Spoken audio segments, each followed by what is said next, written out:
पहली रीजन जो है वो हमारे पास क्या हो सकती है, इम्यून कॉम्प्लेक्सेस की फॉर्मेशन है और ये इम्यून कॉम्प्लेक्स बनेगा, वेसल वॉल में डिपॉजिट होगा और वेस्कुलाइटिस कॉज करेगा। ठीक है, दूसरी रीजन हमारे पास ये हो सकती है कि एनका एसोसिएटेड वेस्कुलाइटिस होता है। अब एनका का क्या मतलब है मैं समझाती हूँ। एंटी न्यूट्रोफिलिक साइटोप्लाज्मिक एंटीबॉडीज बनती हैं। ठीक है, कैसे भी बात करते हैं।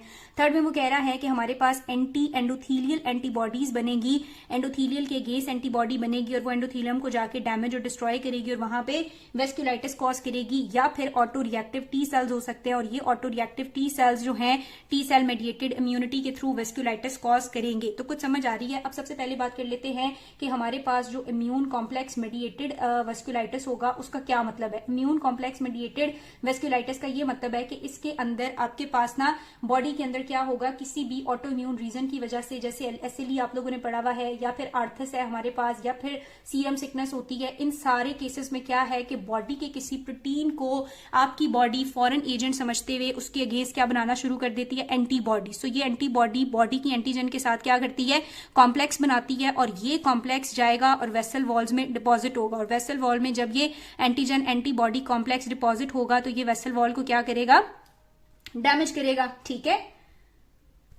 तो ये हमारे पास डायरेक्टली कोई एंटीजन नहीं था, कोई माइक्रो ऑर्गेनिज्म नहीं था, बल्कि बॉडी की ऑटो इम्यूनिटी की वजह से सेल्फ एंटीजन के अगेंस्ट एंटीबॉडीज बन रही हैं, वो इसके साथ कॉम्प्लेक्स कर रही हैं और ये कॉम्प्लेक्स जाके वेसल वॉल में डिपॉजिट होकर डैमेज कर रहा है। ठीक है, उसके अलावा वो कह रहा है कि इसके अंदर आपके पास ड्रग हाइपर सेंसिटिविटी भी हो सकती है। अब ड्रग हाइपर सेंसिटिविटी से क्या मुराद है कि फॉर एग्जाम्पल मैंने पेंसिलिन दिया एक पेशेंट को और पेंसिलिन ने जाके उसका ये सेल्फ प्रोटीन था, लेकिन पेंसिलिन जब इसके ऊपर जाके अटैच हुआ तो उसको कुछ मॉडिफाई कर दिया और ये जो सेल्फ प्रोटीन था ये थोड़ा सा मॉडिफाई हो गया, थोड़ा चेंज हो गया। बॉडी ने समझा कि फॉरेन है, बॉडी ने इसके अगेंस्ट एंटीबॉडी बनाई और ये एंटीजन एंटीबॉडी कॉम्प्लेक्स जाके डिपॉजिट होगा वेसल्स में और उनको डैमेज करेगा। सो ये ड्रग हाइपर सेंसिटिविटी वेस्कुलाइटिस भी हो सकता है कि ड्रग ने बॉडी के प्रोटीन्स को मॉडिफाई कर दिया, या फिर हमारे पास सेकेंडरी टू इन्फेक्शन भी हो सकता है। सेकेंडरी टू इन्फेक्शन से ये मुराद है कि आपकी बॉडी में हेपेटाइटिस एंटीजन है, हेपेटाइटिस बी एंटीजन। ठीक है, इस हेपेटाइटिस बी एंटीजन के अगेंस्ट क्या बन रही है, एंटीबॉडी बन रही है और ये एंटीजन एंटीबॉडी कॉम्प्लेक्स जाके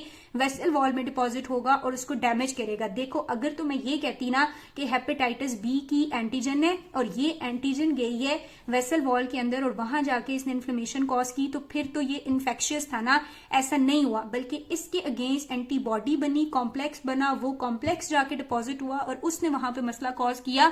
सो सेकेंडरी टू इन्फेक्शन या सेकेंडरी इन्फेक्शंस ये वेस्कुलाइटिस होगा हमारे पास। और ये जो हेपेटाइटिस बी वाली एग्जांपल है ये बहुत इंपॉर्टेंट है। इसके साथ एक वेस्कुलाइटिस की टाइप आप आगे पढ़ोगे जिसे हम पैन कहते हैं, यानी पोली आर्थराइटिस नोडोजा। सो पोली आर्थराइटिस नोडोजा की पैथोजेनेसिस में क्या होगा, हेपेटाइटिस बी एंटीबॉडी कॉम्प्लेक्सेस होंगे जो कि डिपॉजिट हो रहे हैं वेसल वॉल के अंदर और उसको डैमेज कर रहे हैं। ठीक है, सो पहली बात हमारे पास इम्यून कॉम्प्लेक्सेस की हो गई। ये कॉम्प्लेक्सेस क्यों बनते हैं, किसी ड्रग की वजह से या बॉडी के अंदर ऑटो इम्यूनिटी की वजह से भी बन सकते हैं। दूसरी बात हम लोग करेंगे अब एनका के बारे में। एनका का क्या मतलब है, एनका ये है बच्चों कि आपके जो न्यूट्रोफिल है, इन न्यूट्रोफिल के अंदर कुछ एंटीजेनिक चीजें होती हैं। ठीक है, इनके पास क्या एंटीजेनिक चीजें होती हैं, एक इसके पास होता है PR3 और दूसरा इसके पास होता है मेटालोपेरोक्सीडेज। ठीक है, ये जो मेटालोपेरोक्सीडेज है, माइलोमेटालोपेरोक्सीडेज, इसका क्या काम होता है, रिएक्टिव ऑक्सीजन स्पीशीज वगैरह बनाना। ठीक है, और ये जो इसके पास PR3 मॉलिक्यूल है ये माइक्रोब से ना थोड़ी रिजेम्बलेंस रखता है। अब क्या है कि बॉडी जो है वो इनको क्या समझती है, समटाइम फॉरेन एजेंट समझती है और इनके अगेंस्ट क्या बना देती है, ऑटो एंटीबॉडी। क्या बन जाती है इनके अगेंस्ट, ऑटो एंटीबॉडी। तो जब एंटीबॉडी बनेगी न्यूट्रोफिलिक साइटोप्लाज्मिक एंटीजन के अगेंस्ट तो उनको हम क्या बोलेंगे, एनकास बोलेंगे। ठीक है, सो क्या हो रहा है, ऑटो एंटीबॉडी बन रही है against neutrophilic cytoplasmic antigen, against neutrophilic cytoplasmic antigen. ठीक है, सो न्यूट्रोफिलिक साइटोप्लाज्मिक एंटीजन के अगेंस्ट जब एंटीबॉडी बनती है तो उन्हें हम क्या कहते हैं, एनका कहते हैं। अब ये जो एनकाज हैं ये दो तरह की हो सकती हैं, या तो ये PR3 के अगेंस्ट बनेगी या ये MPO के अगेंस्ट बनेगी। सो इनको हमने दो टाइप्स में डिवाइड किया हुआ है। एक हमारे पास प्रीवियसली होते थे C एनकाज और एक हमारे पास क्या है, P एनकाज है। ठीक है, C एनकाज का मतलब जो है वो है हमारे पास साइटोप्लाज्मिक एनकाज। ठीक है, और P एनका का मतलब है पेरी न्यूक्लियर एनकाज। ठीक है, क्या है, पेरी न्यूक्लियर एनकाज हैं। अब ये जो साइटोप्लाज्मिक एनकाज हैं बेसिकली ये बनी किसके अगेंस्ट एंटीबॉडी है, PR3 के अगेंस्ट बनी है एंटीबॉडी, ठीक है। सो PR3 मेडिएटेड एनका जो है वो क्या है, साइटोप्लाज्मिक होती है। अब PR3 नॉर्मली क्या करता है, नॉर्मली कहता है कि ये बहुत सारे माइक्रो ऑर्गेनिज्म से या माइक्रोपेप्टाइड से रिजेम्बलेंस रखता है और बॉडी इसको माइक्रोपेप्टाइड समझते हुए इसके अगेंस्ट एंटीबॉडीज बना देती है।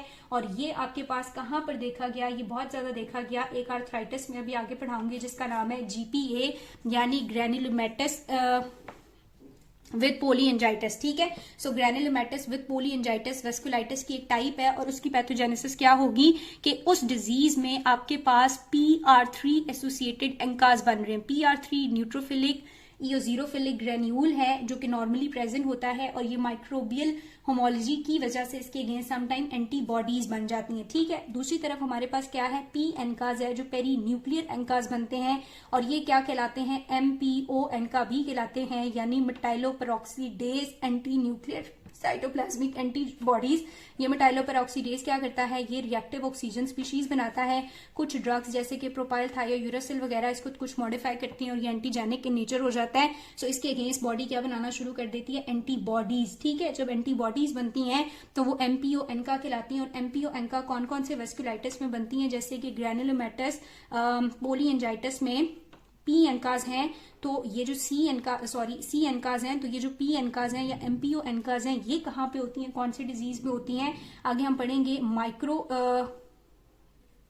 माइक्रोसिटिक पोलीएंजाइटिस में या श्रुग स्ट्रस सिंड्रोम होता है, या इसके अंदर भी हमारे पास क्या है, साइटोप्लाज्मिक पेरी न्यूक्लियर एंकाज बन रहे होते हैं जिन्हें हम P एंका या MPO एंका कहते हैं, ठीक है। सो इस डिजीज के अंदर हमें ये मिलेंगी जबकि इस डिजीज के अंदर हमें ये नजर आएंगी। देन नेक्स्ट हमारे पास पैथोलॉजी क्या हो सकती है कि एंटी एंडोथीलियल एंटीबॉडीज बन गई, ठीक है। एंटी एंडोथीलियल एंटीबॉडीज बन गई तो एंडोथीलियम के अगेंस्ट जब बनेगी तो बार बार एंडोथीलियम की इंजरी करेंगी और इंजरी करेंगी तो वहां पे वेस्कुलाइटिस हो सकता है, ठीक है जी। उसके अलावा हम लोगों ने कहा समटाइम्स क्या होना शुरू हो जाएगा कि आपके जो T सेल्स हैं वो ओवर एक्ट करेंगे और जब T सेल्स ओवर एक्ट करेंगे तो उनकी वजह से भी क्या होगा, बहुत सारे साइटोकाइंस वगैरह प्रोड्यूस होंगे और वो साइटोकाइन इंजरी और वेस्कुलाइटिस कॉज कर सकते हैं। सो कॉज की बेस पे हम लोगों ने बात किया था कि या तो ये इन्फेक्शियस होगा या नॉन इन्फेक्शियस होगा, और नॉन इन्फेक्शियस में भी हमने देख लिया कि इधर ये इम्यून मेडिएटेड है यानी इम्यून कॉम्प्लेक्सेस बनते हैं जो कि क्यों बनते हैं, या किसी ड्रग की वजह से या ऑटो इम्यूनिटी की वजह से या सेकेंडरी टू इन्फेक्शन भी बन सकते हैं। दूसरी बात हम लोगों ने की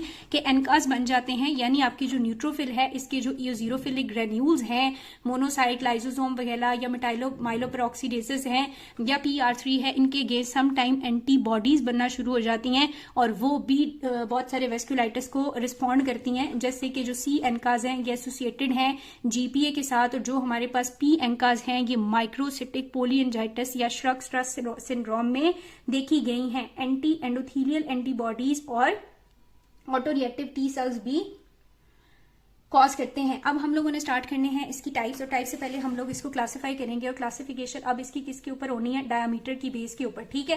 क्लासिफिकेशन अब कैसे होनी है, डायामीटर की बेस के ऊपर। डायामीटर की बेस के ऊपर हम इसको क्लासिफाई करते हैं 3 मेजर टाइप्स के अंदर, या तो ये हमारे पास इन्वॉल्व करेगा लार्जर वेसल्स को, या ये इन्वॉल्व करेगा मीडियल वेसल्स को, या ये इन्वॉल्व करेगा स्मॉलर वेसल्स को, ठीक है।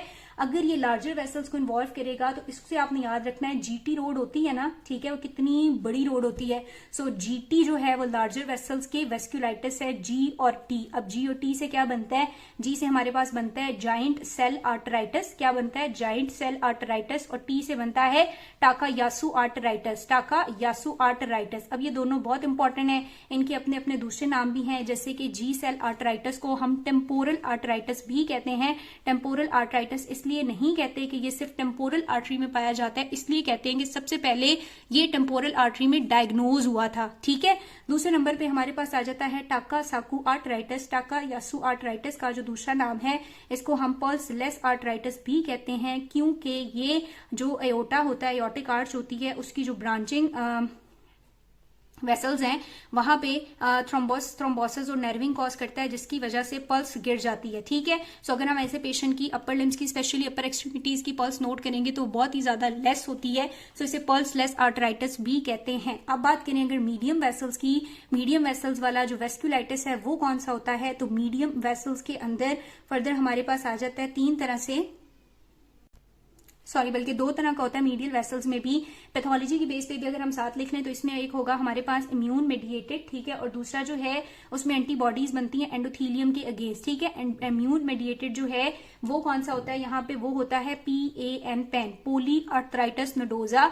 और ये इम्यून मेडिएटेड क्यों होता है, क्योंकि इसके अंदर क्या बनती है, HB के अगेंस्ट, हेपेटाइटिस बी एंटीजन के अगेंस्ट एंटीबॉडीज बनती हैं और वो डिपॉजिट होती हैं और वो पोली आर्थराइटिस नोडोजा की पैथोजेनेसिस को कॉज करती हैं। अभी हम इनको बारी बारी पढ़ेंगे। एंटी एंडोथीलियल एंटीबॉडीज बनती हैं किसके अंदर, कावासाकी डिजीज के अंदर। और कावासाकी जो वेस्कुलाइटिस है ये बहुत ज्यादा इंपॉर्टेंट है कि इसे आप याद रखो कि ये किड्स में होता है और बच्चों के अंदर मायोकार्डियल इन्फेक्शन का most common reason Kawasaki vasculitis है, ठीक है। अब अगर हम बात करेंगे स्मॉल वाली की, तो स्मॉल्स के अंदर जो है वो हमारे पास आ जाती हैं फर्दर 3 वेस्कुलाइटिस हैं जो हम लोगों ने पढ़ने हैं। स्मॉल से आप लोग याद रखो माइक्रो, ठीक है, माइक्रोसिटिक पोली एंजाइटिस हम इसके अंदर पढ़ेंगे। दूसरा इसके अंदर हम लोगों ने बहुत इंपॉर्टेंट पढ़ना है विग्नार वेस्कुलाइटिस, ठीक है, विग्नार वेस्कुलाइटिस या जिसे हम GPAB कहते हैं, यानी ग्रैनुलोमैटस पोली आर्थराइटिस, ठीक है। क्या पढ़ना है हमने, ग्रैनुलोमैटस पोली आर्थराइटिस, या फिर इसके अलावा हम इसमें देखेंगे श्रग स्ट्रस सिंड्रोम, ठीक है। तो ये वाले 3 जो हैं ये इन्वॉल्व करते हैं स्मॉल आर्टरियोल्स को, विन्यूल्स को, कैपिलरीज को, जबकि ये इन्वॉल्व करते हैं मीडियम साइज आर्टरीज को, और जबकि ये वाले इन्वॉल्व करते हैं लार्ज साइज आर्टरीज को। उसके बाद वो कहता है कि ये बिल्कुल कोई 100% क्लासिफिकेशन नहीं है, इस क्लासिफिकेशन के अंदर थोड़ी बहुत वेरिएशन आती है। जैसे जो जाइंट सेल है ये लार्ज के साथ साथ स्मॉल को भी इन्वॉल्व कर लेता है, समटाइम्स कुछ मीडियम को भी इन्वॉल्व करता है। तो ये हमने जून तूं की क्लासिफिकेशन की हुई है, लेकिन इसके अंदर वेरिएशन आती है। अब बारी बारी मैं आप लोगों के साथ स्टार्ट करूंगी। पहले हम लार्ज वेस्कुलाइटिस को डिस्कस करेंगे, फिर मीडियम को, फिर स्मॉल को। बहुत सारे MCQ पॉइंट हैं इनकी पैथोजेनेसिस में, इनकी मॉर्फोलॉजी में और इनके क्लिनिकल सिम्टम्स में। सो 1 बाय 1 इनको डिस्कस करते हैं।